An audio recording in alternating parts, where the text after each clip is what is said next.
Doctor Faiz Ahmad, যাকে বলা হতো মানবিক চিকিৎসক, তাকে সহ অসংখ্য দেশপ্রেমিক মানুষকে তারা খুন করেছে।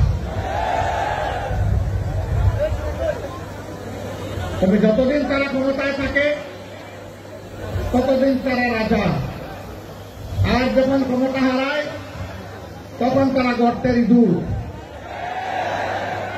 এখন কি রাজার হালতে আসে তারা? এমন জীবনের প্রতি দীক্ষা, যেই জীবনে বাতাস পরিবর্তন হলে মানুষকে ইঁদুর বনে যেতে হয়।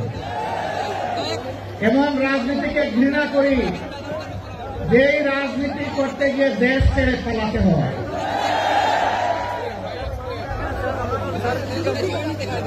আসুন এমন জীবন গঠন করি, যেই জীবন সর্বাবস্থায় আমার জন্য সম্মানের হয়, ফাঁসির রশিতে ঝুললেও যেন সম্মানের হয়,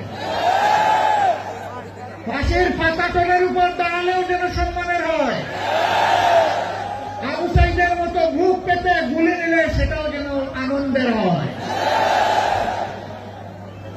এমন জীবনে রাজনীতিবিদের জীবন হওয়া উচিত।